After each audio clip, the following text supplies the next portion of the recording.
ગુવાર ઢોકળીનું શાક બનાવવાનું છે ને. લોટ બંધાઈ ગયો ને ઢોકળી તળાય છે. બરોબર. અને ગુવાર તૈયાર છે. કોમેન્ટ હતી ગુવાર ઢોકળીનું શાક બનાવજો એમ. બરોબર. આપણે ગુવાર ઢોકળીનું શાક સરસ મજાનું બની રહ્યું છે. આ તો નવી આઈટમ આજ તો નવી આઈટમ છે. હવે આમાં શું ભેળવ્યું છે? કોથમીર, મેથી, ચટણી, મીઠું, હળદર, ધાણા જીરું. ગુવાર આર્યાને વઘારવાની એટલે સડી જાય. રતાશ વાળી તેજ થવા દેવાની. આપણે ઊંધિયું બનાવી ને એમાં ઢોકળી નાખવી ને એ રીતે. બરોબર. અને કોમેન્ટ હતી નિશરા કેમ આવી નહીં? નિશરા તો આવી નહીં.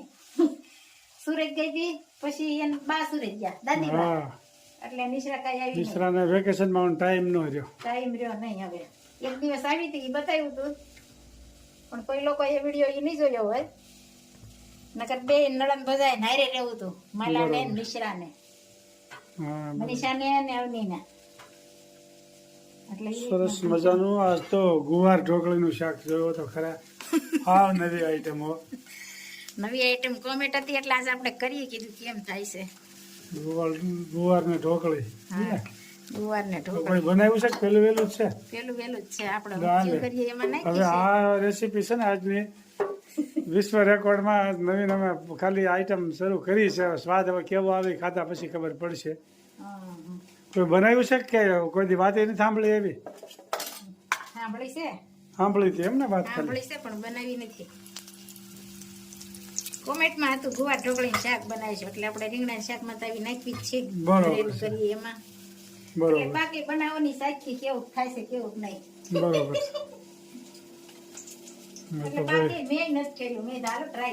રેસીપી આજની છે જોરદાર. ઢોકળી તળાઈ રહી છે, જોઈ શકો છો. ગુવાર ઢોકળીનું શાક. આમાં હું ભેળવું?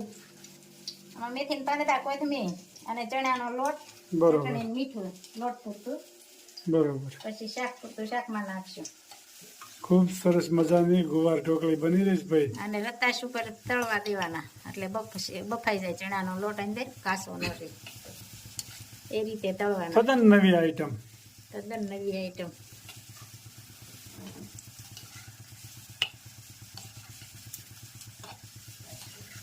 એટલે ગુવાર ઢોકળી વાળા બેન ને કઈ કોમેન્ટ લખજો કેવું કોઈનું કેવું નહીં એમ.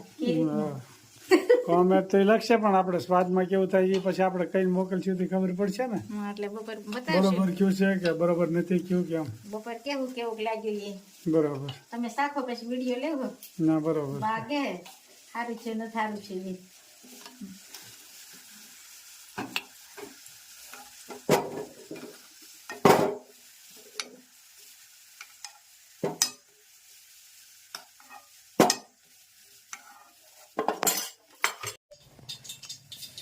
ગુવાર ઢોકળીનું શાક બની રહ્યું છે.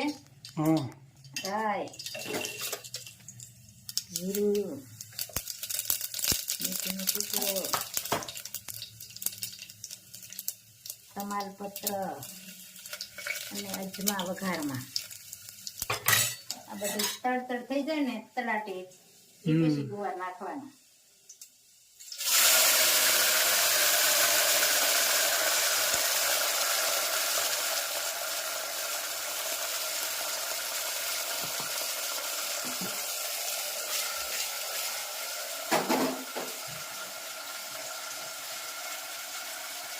ચટણી, હળદર, ધાણા જીરું અને નિમક. અને આ ઢોકળી અંદર નાખીને એટલે બફાઈ જાય. બરોબર. થોડીક વાર શાક તળવા દેવાનું. આમાં હું ભેળવું? ગુવાર અને ચણાનો લોટ. ચણાનો લોટ. આ ગુવાર વઘાર્યો અને આ ઢોકળીમાં ચણાનો લોટ, ચટણી, મીઠું, હળદર, ધાણા જીરું, કોથમીર ને મેથીના પાન. બરોબર. તદ્દન નવી રેસીપી. અને હવે ઢોકળી નાખી છે. વાહ. એટલે આમાં બફાઈ જાય. થોડીક આ વિડીયો આને જોજો કેવું કામ લાગ્યું તમને આ બધી રસોઈ. આજની તદ્દન નવી રેસીપી છે. અને થોડુંક પાણી નાખવાનું.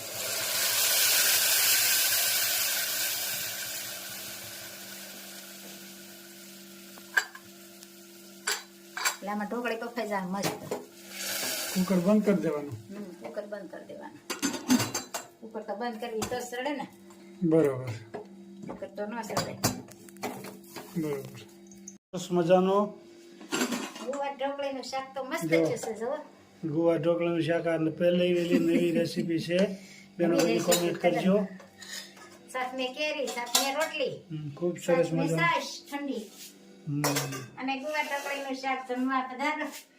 લાઈક કરો, શેર કરો, સબસ્ક્રાઇબ કરો અને કોમેન્ટ કરો. સરસ મજાનું. શ્રાવણીયો વરસાદ આવ્યો છે અહીં. ઝીણી ઝીણી ઝરફરાટ ચાલુ છે જો શ્રાવણીયો વરસાદ.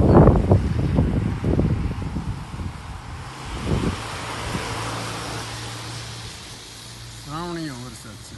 જોઈએ.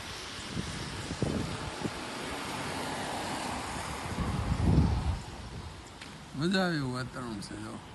શ્રાવણની ઝરમર ઝરમર વરસાદ આવે છે.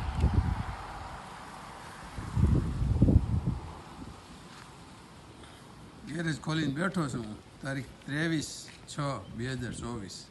આવ પાણી આવીને લઈ જાય એમ નહીં. તો એ હાથ સફેર હોય તું ત્યાંથી એમ કે બટકું લઈને ગે યાર માર પાસે આવી જાય બટકું બતાડ આમ જો પપ્પા પાસે શાક છે હો. હાલો તેજો ભાખરી ખાય છે, શાક ભાખરી ખાય છે. હા અરે વાહ.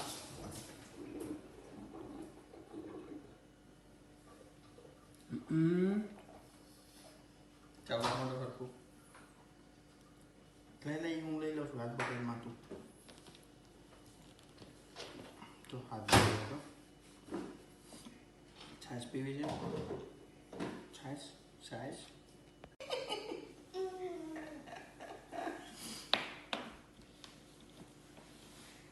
આમ જો તેજો આમ જો પપ્પા આમ જો પપ્પા પાસે શાક છે જો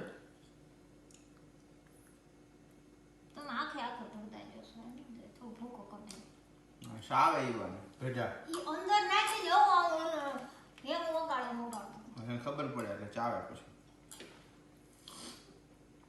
છાશ પીવે છે તેજો જો છાશ પીવે છે. શું પીવે છે?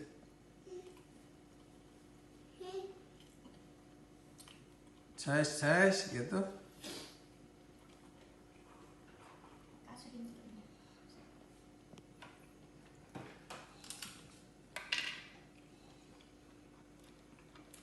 હાલો તેજસને જો બા ખીચડી ખવડાવે છે જો.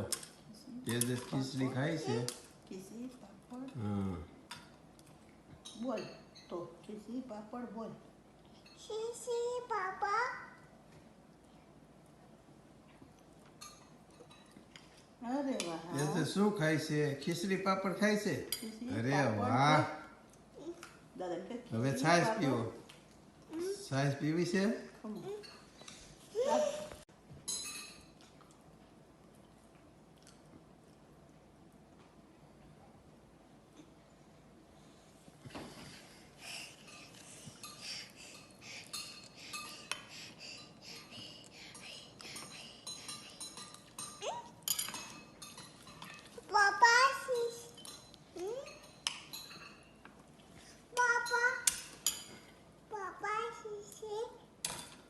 ને પણ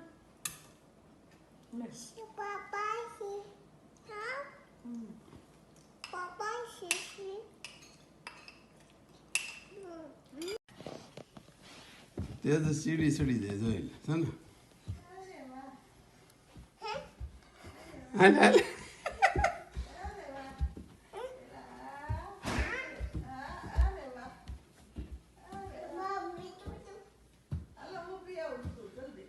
ટાટા. ત્રણ અવસ્થા. અરુણભાઈ, એક બાલ્ય અવસ્થા, એક જુવાની અને એક ઘટપણ. બાળપણ તો બાળપણ છે. દાદુભાઈ કે ઠાકર મંદિરની ઝાલર રંબાઈ નહીં તોય વગાડવા જાતો. આજે એવડો મોટો થયો કે મંદિરમાં ન હમાતો. વાગેલી મોરી મારી પાછી આપતા ને ઉપરથી ગાળપણ પંપાળા પડશે મોટપની છાયા. આ તો માનવ મુખડા સંતાન. આ બાળપણ છે. પછી જવાની છે. તો જવાનીની માલિકા મેઘાણી એમ કહે છે કે ઘટમાં ઘોડા થનગને દોહો છે આ હા, વાત સાચી. અમારા ગાય હા, બરોબર. ઘટમાં ઘોડા થનગને આતમ વિંજય પાક પણ અનડીઠેલી ભમ પર પછી અન માંડે આંખ. જેના કાયાની માલિક પર જવાની હકડ થતી રમતી હોય એ જવાની છે એને પાછા મેઘાણીભાઈ એમ કહે છે જો બન્યું આજ આવ્યો ને કાલ જાશે, જો બન્યું કાલ જાતું રહેશે.